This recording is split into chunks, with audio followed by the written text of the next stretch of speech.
어제는 스승의 날이었습니다. 사람들이 적절한 시기에 좋은 스승을 만나는 것은 정말 귀한 일이 아닐 수 없습니다. 저도 저의 삶 속에서 여전히 잊혀지지 않고 기억에 남는 선생님들이 있습니다.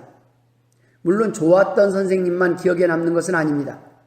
그래도 가장 기억에 남는 분들은 제가 가장 힘든 순간에도 끝까지 저를 믿고 제가 다시 일어설 수 있도록 지지해 주셨던 분들입니다. 하지만 제 인생의 가장 큰 스승은, 최고의 스승은 역시 하나님이셨습니다. 주님은 제가 넘어질 때 다시 일어날 수 있는 소망이요 구세주이셨습니다. 하나님의 말씀은 제가 방향을 잃고 헤맬 때 좋은 나침반이요 가장 좋은 교과서였습니다. 히브리서 4장 12절에 하나님의 말씀은 살아있고 활력이 있어 좌우에 날선 어떤 검보다도 예리하여 혼과 영과 및 관절과 골수를 찔러 쪼개기까지 하며 또 마음의 생각과 뜻을 판단하나니라고 기록하고 있습니다. 계시의 말씀을 통한 하나님의 교육 방법은 그 어떤 방법보다 완전합니다. 인생을 살아가는 데 필요한 지식과 지혜뿐 아니라 우리의 마음의 상처까지 치료하고 회복시키시고 영육을 강건하게 훈련시키는 능력이 있습니다. 인간에게 있어 최고의 스승은 누구보다 인간에 대해 잘 아시는 하나님뿐이십니다. 하나님의 교육 방법과 계획에는 실패가 없습니다. 하나님의 계획은 사랑이시기 때문입니다. 하나님의 계획은 온전하시기 때문입니다. 코로나처럼 어려운 상황이 오랫동안 지속되면 많은 사람들이 삶의 방향과 의욕을 잃어버리고 마치 죽음만 기다리는 산송장처럼 목적을 잃고 살아갈 때가 있습니다.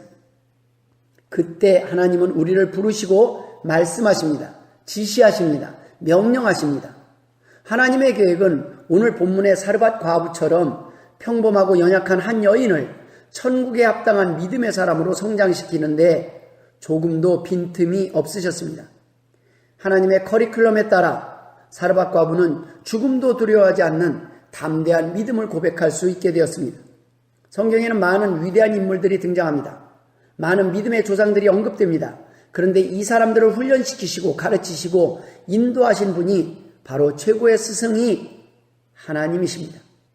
여러분, 혹 모든 소망이 끊어졌다는 생각에 죽음을 선택하고 싶은 사람이 있으십니까? 자살을 고민하는 분이 계십니까? 죽기 전에 한 번만 하나님의 말씀을 읽어보고 하나님의 말씀대로 순종해 보십시오. 하나님께서 여러분도 반드시 사르밧 과부와 같이 다시 살리시고 회복시키셔서 귀한 도구로 사용하실 것이기 때문입니다. 저는 오늘 하나님께서 소망이 끊어진 평범하고 연약한 한 여인을 어떻게 귀한 믿음의 백성으로 변화시키셨는지 오늘 본문을 중심으로 함께 은혜를 나누고자 합니다. 과연 하나님은 과부에게 있어서 어떤 스승이셨을까요? 첫 번째, 믿음을 준비시키는 하나님이셨습니다. 하나님께서는 엘리야를 위해 사르밧 과부를 준비하셨고 또 과부를 위해 엘리야를 준비하셨습니다. 하나님은 절망에 빠진 과부를 그냥 구원하시지 않았습니다.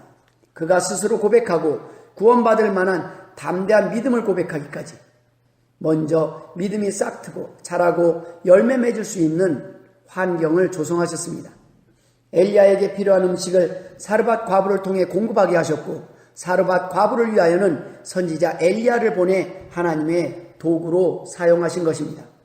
이를 위한 하나님의 명령이 과부에게 임했습니다. 과부에게는 엘리야에게 음식을 주라고 명령하셨고 엘리야에게는 과부에게 가서 머물라고 명령하셨습니다. 하나님의 믿음을 위한 명령은 과부 한 사람뿐 아니라 다른 사람까지 구원하시기 위한 복합적인 사랑의 명령이었습니다. 마치 모종을 안전하게 발화시키기 위한 상토를 먼저 준비하시듯 우리의 믿음이 살아있는지 확인하시기 위해 세심하게 계획하시고 명령하신 분이 바로 하나님이시라는 것입니다. 그 하나님께서 엘리야와 과부에게 오늘 명령을 전달하셨고 그 말씀에 순종하라고 하신 것입니다. 과연 누가 힘들다고 쉽게 하나님의 명령을 거역할 수 있겠습니까? 그러니 하나님의 명령은 십자가가 아니요 사랑이요 은혜인 것입니다. 믿음이 없으면 우리는 하나님의 명령에 순종할 수 없습니다. 순종 없는 믿음은 크게 자랄 수가 없습니다. 하나님께서는 명령을 통해 말씀을 통해 우리를 살리시고 회복시키시고 성장시킬 계획을 갖고 계시는 것입니다. 본문 8절에 여호와의 말씀이 엘리야에게 임하여 이르시되 너는 일어나 시돈에 속한 사르밧으로 가서 거기 머물라. 내가 그곳 과부에게 명령하여 네게 음식을 주게 하였느니라 라고 기록하고 있습니다. 하나님은 모든 것을 완벽하게 준비하고 계셨습니다. 이미 하나님께서는 과부에게 엘리야를 위한 음식을 준비하라고 명령하셨고 엘리야를 위해 사르밧 과부를 준비시켰습니다. 또 사르밧 과부를 위해서는 엘리야를 보내셨던 것입니다. 이미 순종에 합당한 온전한 열매를 준비해 놓고 명령하신 것입니다. 순종하기만 하면 우리를 살리시고 회복시킬 기회, 반전시키실 기회, 기적을 준비하고 계셨던 것입니다. 구원을 위한 계획을 세우시고 준비하신 하나님께서 오늘 엘리야에게 명령하셨고 엘리야는 순종했습니다. 또 사르밧 과부에게 명령하셨고 과부도 그 명령에 순종했습니다. 여러분, 믿음이 있어야 우리가 말씀에 순종할 수 있습니다. 우리의 당면한 문제가 어떻게 풀릴지, 어떻게 하나님께서 해결해 주실지 우리는 알 수 없습니다. 하지만 하나님께서 해결해 주실 것을 믿고 순종하는 것이 바로 믿음입니다.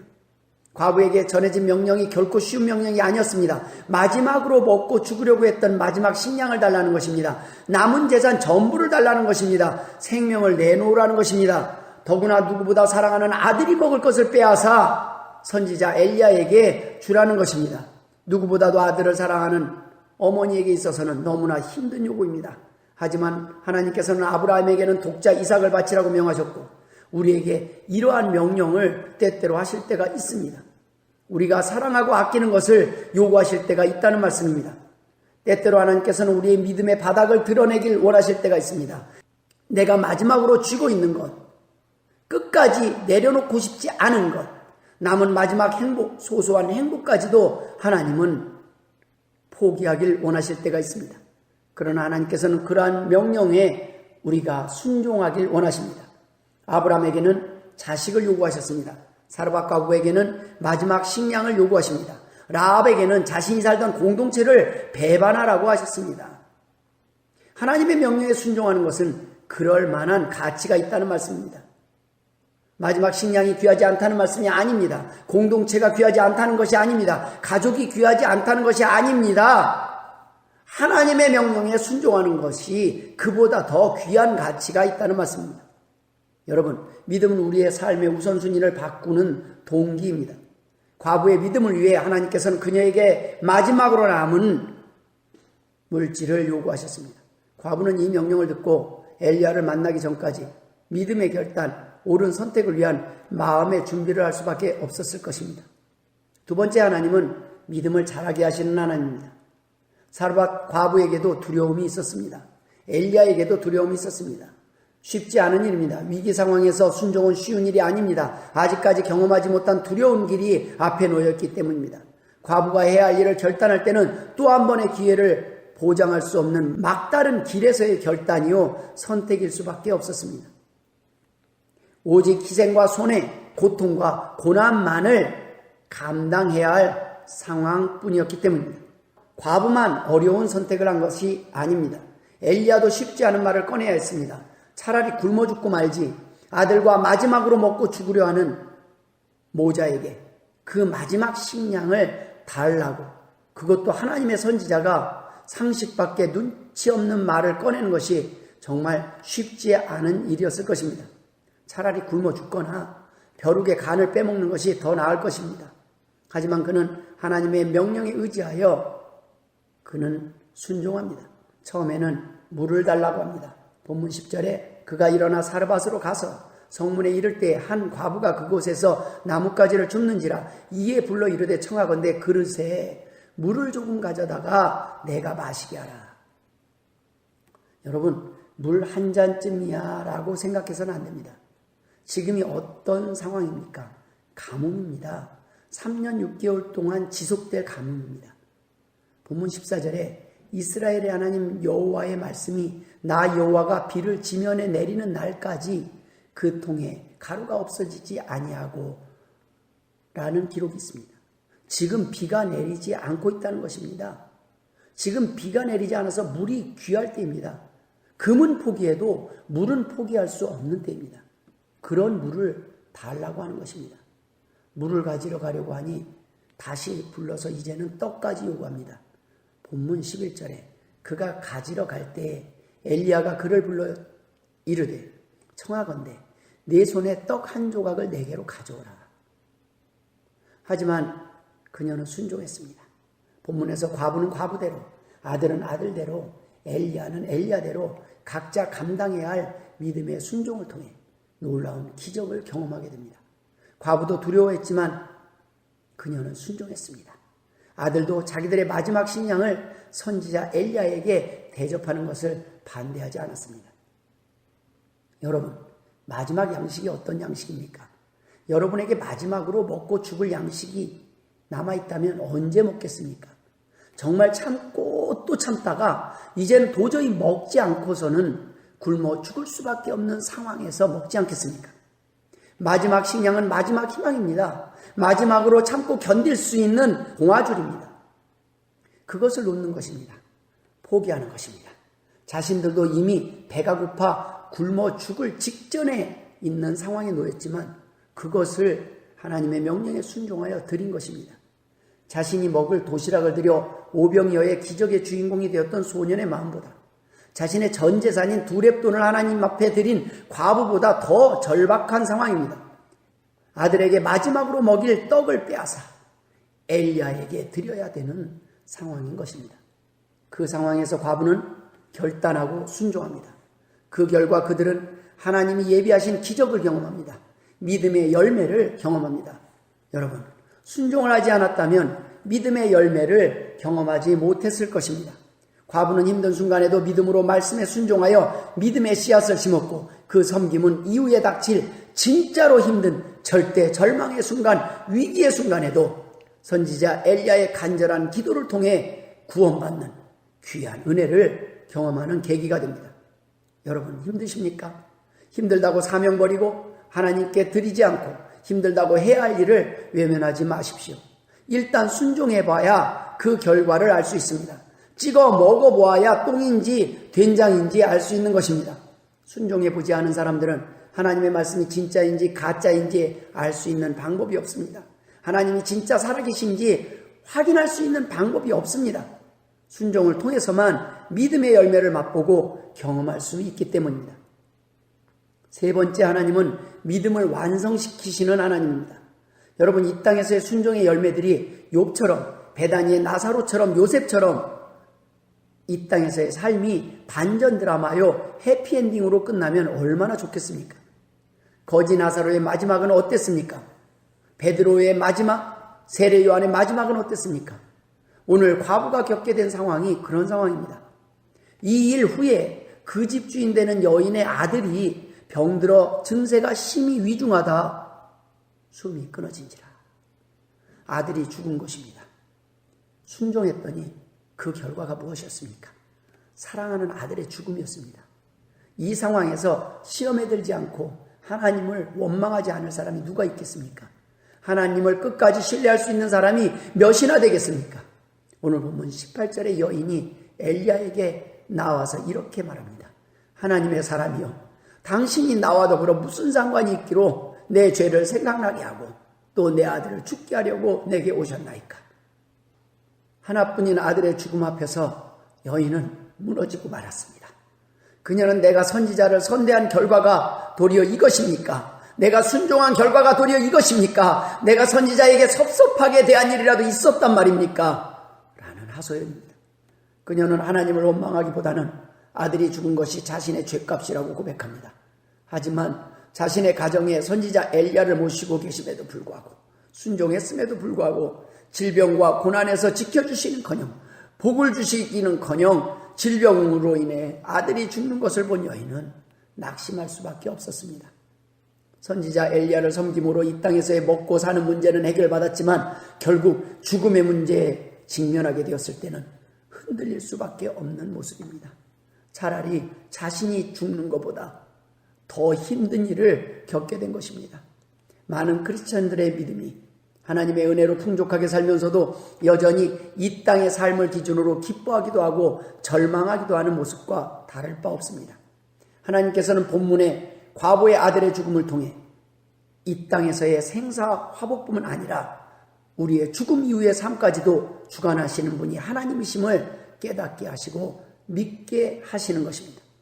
과부가 이 땅에서의 마지막 소망이 끊어졌을 때 비로소 보내주신 선지자 엘리야를 통해 먹고 사는 문제가 해결되었습니다.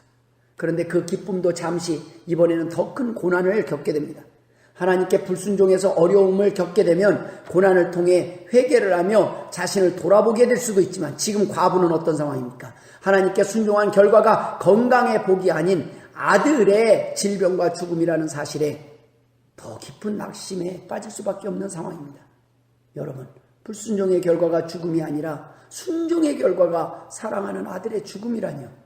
남편을 먼저 데려간 것도 부족해서 이제는 하나 남은 외아들마저 병들어 죽어버립니다. 정말 짓궂은 하나님 아니십니까? 그것도 지금 집에는 주의 선지자 엘리야가 함께 있습니다. 의사가 집에 있는데 아들이 손도 못 쓰고 죽은 상황입니다. 순종했는데 그 결과는 사랑하는 아들의 죽음이었다면 시험에 들지 않고 하나님을 원망하지 않을 사람이 어디 있겠습니까? 과부는 주의 선지자 엘리야에게 하소연을 하고 엘리야도 당황해서 하나님께 부르짖습니다. 그리고 하나님께서는 그 기도에 응답하십니다. 본문 22절에 여호와께서 엘리야의 소리를 들으심으로. 여러분, 때때로 우리의 믿음이 바닥까지 드러내기까지 침묵하시는 하나님의 계획을 도저히 이해할 수 없을 때가 있습니다.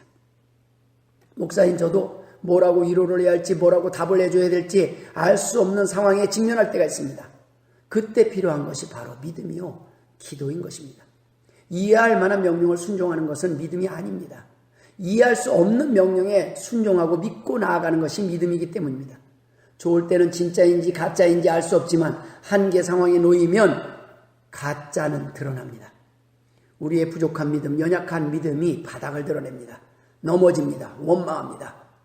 그러나 그래도 하나님께서는 우리를 버리지 않습니다. 배반한 베드로를 책망하지 않으셨고 파도를 보고 두려워 빠진 베드로를 붙잡아 주셨습니다.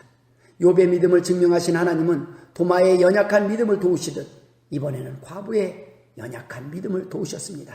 엘리야의 기도를 들으셨고 아들을 살리시고 회복시키셨습니다. 과부의 연약한 믿음을 굳게 하시고 더 단단하게 하셨습니다. 본문 24절에 여인이 엘리야에게 이르되 내가 이제야 당신은 하나님의 사람이시요 당신의 입에 있는 여호와의 말씀이 진실한 줄 아노라. 아멘. 하나님의 교육은 과부의 믿음의 고백이 완성되기까지 계속되었습니다. 오늘 본문이 주는 은혜는 과부의 믿음이 대단한 것이 아니라 엘리야의 능력이 대단한 것이 아니라 하나님의 사랑이 크시다는 것입니다. 하나님의 교육 방법이 최고라는 것입니다. 믿을 만하다는 것입니다. 하나님은 믿을 만한 분이시라는 것입니다. 연약한 우리들은 하나의 문제를 해결해주면 또 다른 문제를 빌미로 하나님을 의심합니다. 하나님의 도우심이 없었다면 어차피 우리는 이 땅의 작은 문제조차 스스로 해결하지 못하는 존재임에도 불구하고 하나님 없이 하루도 살아갈 수 없는 존재임에도 불구하고 그 하나님의 보호하심에 대한 은혜와 감사는 잊어버리고 살다가 문제가 닥치면 왜 하나님 보호하시지 않았냐고 힘들 때 어디 계셨냐고 원망하는 존재들입니다. 그럼에도 불구하고 하나님은 우리들의 믿음을 위한 계획을 포기하지 않으십니다. 끝까지 도울 자를 보내주시고 기다리시는 분이십니다. 제가 이제 하나님을 믿습니다라는 과부의 고백을 하게 될 때까지 하나님의 교육은 우리를 위해 계속 포기하지 않고 진행될 것입니다. 우리가 부르짖을 때까지 기다리시고 침묵하시고 마치 나사로가 죽은 뒤에 도착하신 주님처럼 오늘 과부의 사건을 통해 하나님께서는 죽은 자도 살리시는 분임을 증명하시는 것입니다. 하나님께서는 오늘 죽음을 통해 희망을 보여주셨습니다. 죽음이 끝이 아니라는 것을 보여주시기 위해 나사로를 죽이셨습니다. 주님을 십자가에 달려 돌아가실 때까지 외면하셨습니다. 믿음이 없는 사람들은 죽음을 통해 절망을 경험하지만 믿음의 사람들은 죽음 앞에서도 소망을 경험합니다. 하나님이 원하시는 믿음은 죽음 앞에서도 두려워하지 않는 믿음입니다. 죽음으로 협박할 수 없는 믿음입니다. 죽음 앞에서도 흔들리지 않는 믿음입니다. 마태복음 10장 28절에 몸은 죽여도 영혼은 능히 죽이지 못하는 자들을 두려워하지 말고 오직 몸과 영혼을 능히 지옥에 멸하실 수 있는 이를 두려워하라. 과부의 믿음은 먹을 것으로 완성될 수 없었습니다. 경제적인 문제 해결로 믿음은 완성되지 않습니다. 이 땅의 문제 해결이, 이 땅의 성공이 믿음을 완성할 수 없습니다. 진짜 믿음은 죽음이 끝이 아니라는 믿음이기 때문입니다. 죽음 뒤에 심판이 기다리고 있음을 깨닫고 구원의 길이 있음을 믿는 것입니다. 죽음도 극복할 수 있는 길이 있음을 믿는 것이 하나님이 원하시는 믿음이라는 것입니다. 오늘 과부의 고백이 우리의 고백이 될 때 비로소 하나님께서는 내가 이제야 나를 믿는구나 라고 인정하시고 기뻐하실 것입니다. 말씀을 마무리 짓도록 하겠습니다. 하나님의 교육의 목적은 이 땅에서의 문제 해결이 끝이 아닙니다. 이 땅에서 행복이 최종 목적이 아닙니다. 우리를 영원한 지옥에서 영원한 죽음에서 구원하시는 것이 목적입니다. 이 믿음을 갖게 하는 것이 목적입니다. 죽음을 두려워하지 않게 하는 것이 목적입니다. 크리스천들의 믿음이 이 땅의 것에만 머무르는 사람들이 있습니다. 이 땅의 것만 기대하고 소망하는 사람들이 있습니다. 그들은 하나님을 아는 것 같지만, 믿는 것 같지만 죽음을 감당할 정도로, 천국을 사모할 정도의 믿음이 준비된 것이 아닙니다. 이 땅의 죽음이 끝이 아님을 깨닫게 하시고 죽음에서 구원하시려는 그 하나님을 믿게 하시기 위해 오늘 과부의 고백처럼 이 땅에 머무르던 우리의 믿음을 천국에 합당한 믿음으로 완성시키시기 위해 하나님께서는 때때로 과부가 가장 아끼는 아들까지 도구로 사용하셨음을 우리는 기억해야 하는 것입니다. 여러분, 아들을 빼앗기 전에 고백하는 것이 복입니다. 지혜로운 자입니다. 여러분이 아끼는 것들을 거두어 가시기 전에 하나님 앞에 고백하는 것이 하나님이 원하시는 믿음입니다. 여러분, 하나님을 믿는 만큼 행복해질 수 있습니다. 편안해질 수 있습니다. 오늘 우리들의 믿음이 죽음을 두려워하지 않는 믿음까지 완성되어야 하나님께서 우리를 향하신 구원의 여정이 온전히 마무리되는 것이기 때문입니다.